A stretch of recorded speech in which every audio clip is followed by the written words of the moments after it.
death can save you from me. Hi, hello, how are you? Welcome to GameCast's 1001 Games You've Got to Play Before You Die series, with me, your host, Mr. North. Today I'm playing Diablo 2.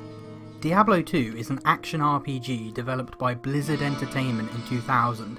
Released for Windows and Mac OS, it is the action RPG that dominated the early 2000s and moulded the isometric action RPG genre, building off the success of the original Diablo. As perhaps one of my favourite PC games of all time, I definitely think it deserves its place on this list. So many games from Titan Quest to Torchlight to Path of Exile owe some font of inspiration to the classic Blizzard game that we probably weren't at one point too far off the whole genre being dubbed Diablo-likes. Diablo 2 casts you as one of 7 different classes, with Barbarian, Sorceress, Necromancer, Paladin and Amazon available in the original game, and the Druid and Assassin classes added in the later expansion. Each class is possessed of a trio of unique skill trees from which you can build your chosen character around in your adventure to stop the newly risen Diablo. Diablo himself is one of the 3 prime evils, demonic brothers embroiled in a centuries-long plot to make the mortal realm of Sanctuary a new hellscape from which they can launch an assault against the heavens. Diablo 2 picks up shortly after the events of the original Diablo, the short-lived celebration of the previous heroes coming to an abrupt end as it is revealed that the prime evil and Lord of Terror Diablo was not in fact defeated as was previously thought, but took root in the soul of the warrior character from the original game. The story is told as a flashback from the perspective of Marius, a companion of Diablo as he roams the world of Sanctuary seeking to free his brothers Mephisto and Baal. Marius tells his tale to Tyrael, an archangel champion of the good guys, or at least an individual that Marius believes is Tyrael. The players begin their own journey in the rogue encampment, at first simply seeking to aid the rogues of the camp in reclaiming their monastery and with the problems that Diablo's passing has wrought, but then later getting embroiled in the chase of the Dark Wanderer, Diablo, who is slowly regenerating whilst trapped inside a mortal body, again that of the warrior from the original game. The quest leads players through Lutgelain, the Jewel of the Desert, the eastern jungle port of Kurast, and then into Hell itself as they enlist the aid of Tyrael the Archangel to chase and permanently destroy both Diablo and his elder brother, the Lord of Hatred, Mephisto. Following on from Diablo 2's success, a year after its release in 2001, Blizzard released The Lord of Destruction, an expansion pack to the original Diablo 2, which dealt with the final prime evil, Baal, and his siege on the barbarian city of Harrogath.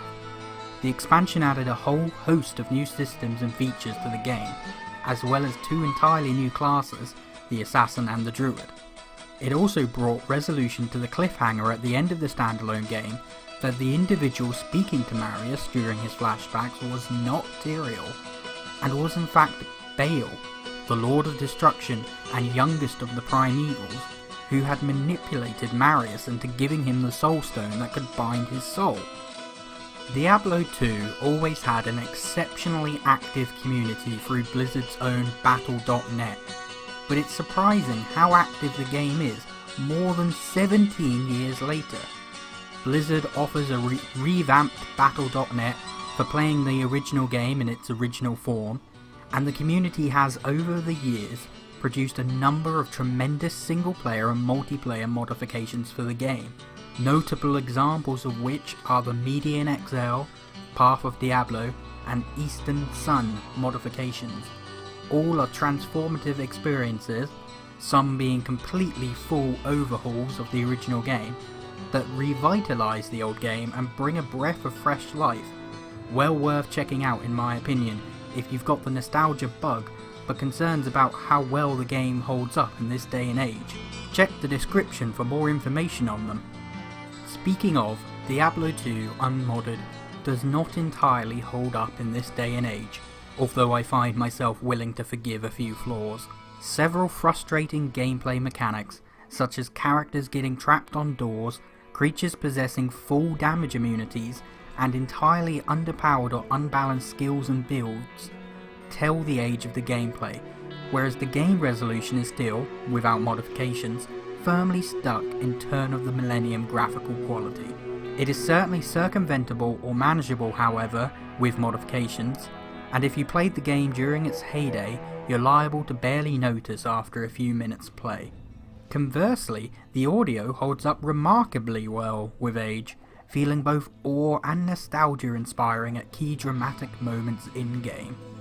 Modern ARPGs may have the benefit of polish and iteration, but a swathe of poor comparisons couldn't prevent the nostalgia effect from carrying this title even today, and it still has a lot to offer, even if it's your first time giving it a go. At the very least, it's quite a trip to check Diablo 2 out these days and see where gameplay mechanics that are now practically tropes first sprung from. If you're a fan of the ARPG genre, even if you entered it in the modern age, Diablo 2 is worth revisiting or even visiting for the first time.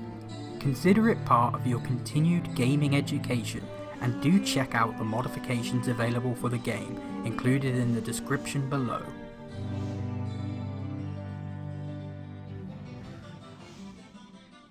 Hey there, I'm playing with the Path of Diablo mod in Act 5 of the Diablo 2 expansion Lord of Destruction. I've just started and we're going into the bloody foothills to kill Shenk the Overseer.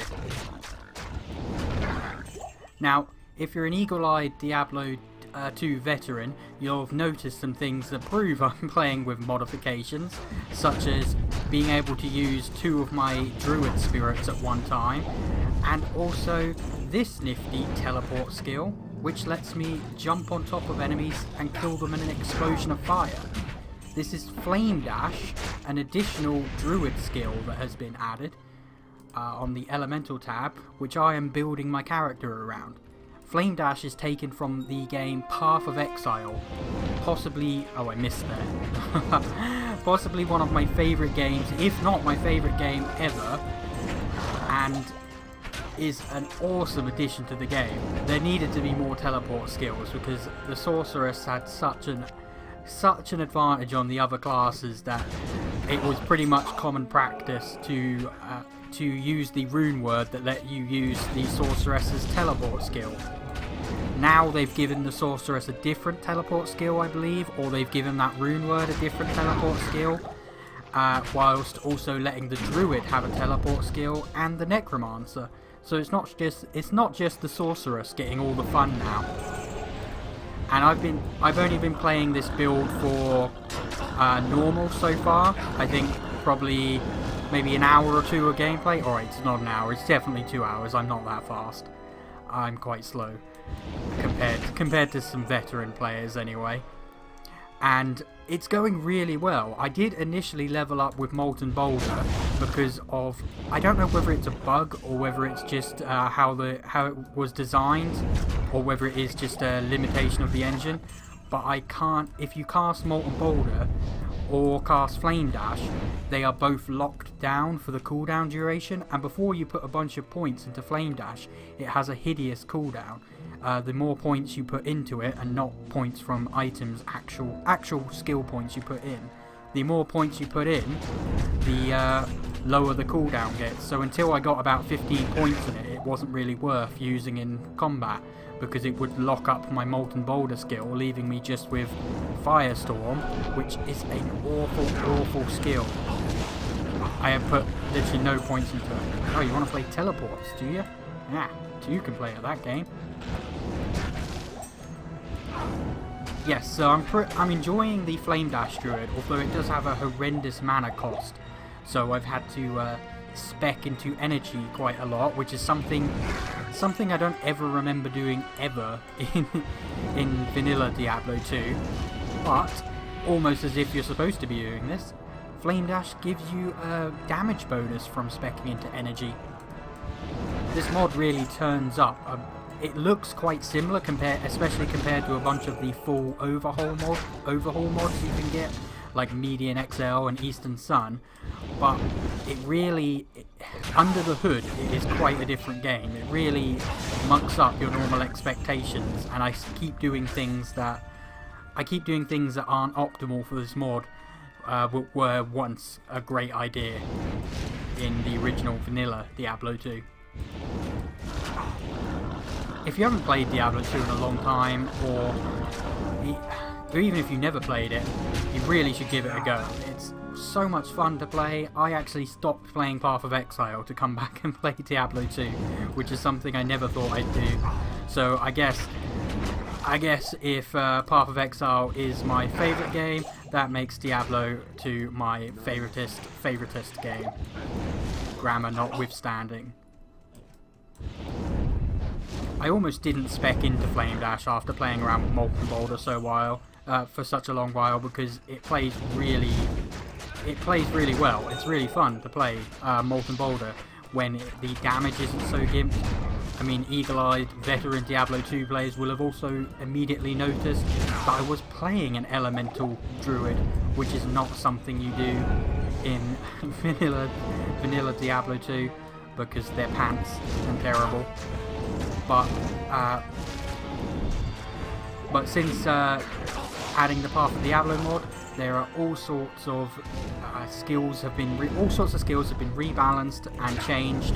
So a bunch more builds that you wouldn't normally be expecting, such as Poison Dagger Necromancers, are viable. Raven Druids are another popular one. There's a build guide of that on YouTube, which makes it look like a lot of fun. And I did play around with the Ravens briefly when I started this druid, and they were a lot of fun. They have been changed so they deal splash damage now. I keep bringing up my quest menu. I recently remapped that button, so I keep expecting it to be a different button.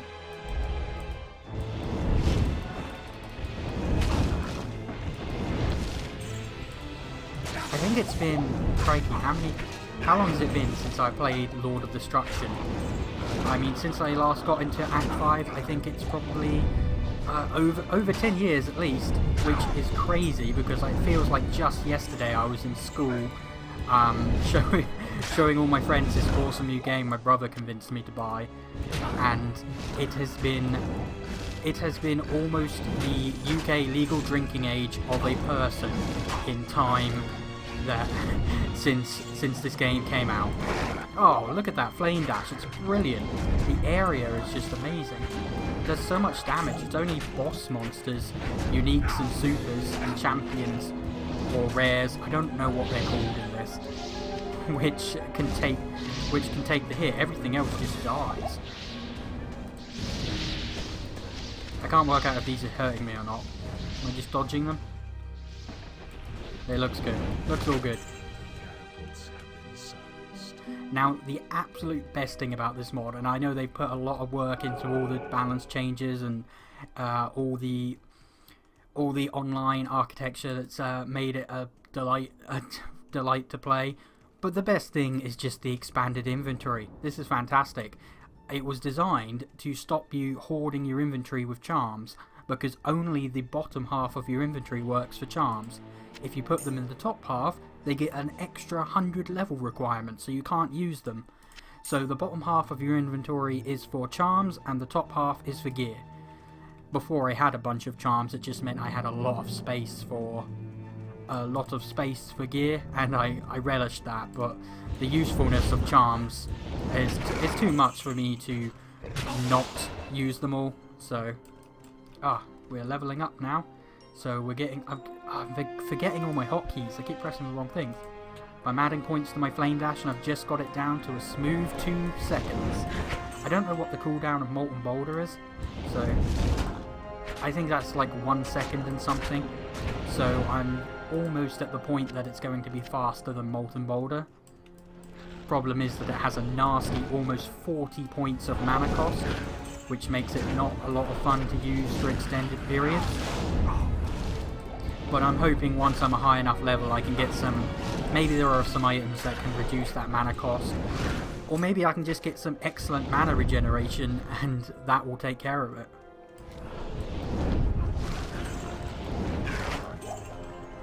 I love this section of the game, going around rescuing the barbarians and dodging all the imps throwing crap at me.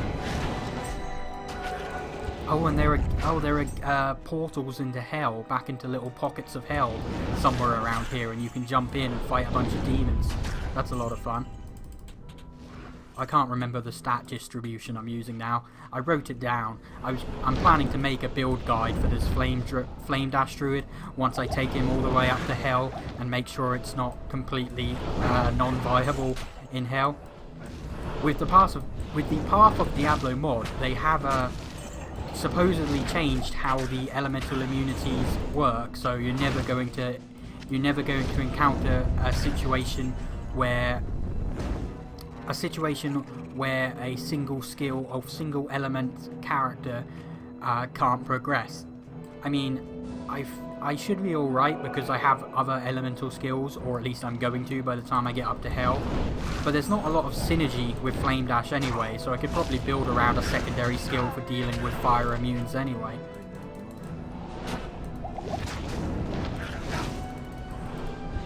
Yeah, that cooldown is still not perfect. Although I do like that the teleport brings along my mercenary with me, because he's quite strong, and as soon as I teleport on someone, he can mess them up, he can wreck them good. Oh, it would help if I actually had mana before I'm trying to cast. Yeah, the mana cost on this skill is horrendous. I need to keep remembering my mana potions. But look at that mercenary, he's just tanking it all. I tried to teleport through the door and instead just blew it up. Yeah, that'll work. That'll work. Oh, and they've got towers as well. God, there's so much I don't remember about about this act. I played the original Diablo so much more than Lord of Destruction, initially at least. I probably went a lot longer having both, but I had the original Diablo for quite a while before I had Lord of Destruction, so the first 4 acts stick in my mind quite well, and Act 5 is just, I don't remember much of it. Which is part of why I wanted to do Act 5 for the Let's Play part of this video, because it's more fun to do a Let's Play of something that I don't really remember. I tell you, the Flame Dash made hell in Act 4 really easy, because where there were lava lakes and it expected me to go the long way around, I just teleported straight along.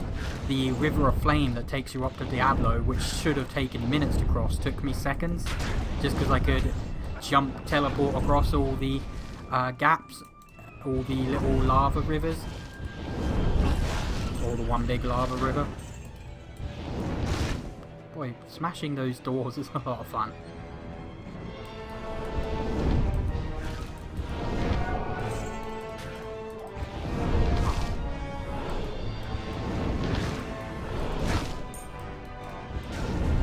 The barbarians have to be around here somewhere. I've progressed quite far in now. I'm not really killing everything, I am being quite haphazard with the murdering.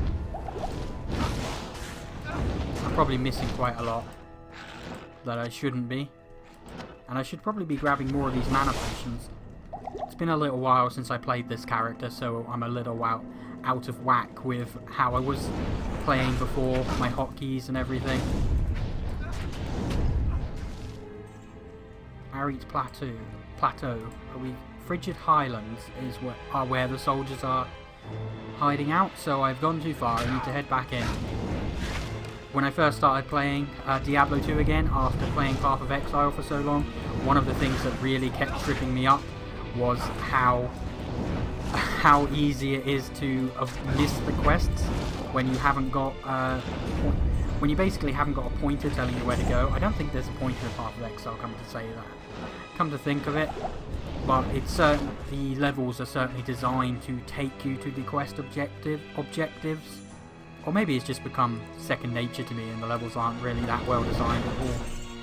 I don't think I'm probably not the best person to ask on that, because I played through the Path of Exile campaign about a cajillion times more than I've played through the Diablo 2 campaign at this point, at least in recent memory.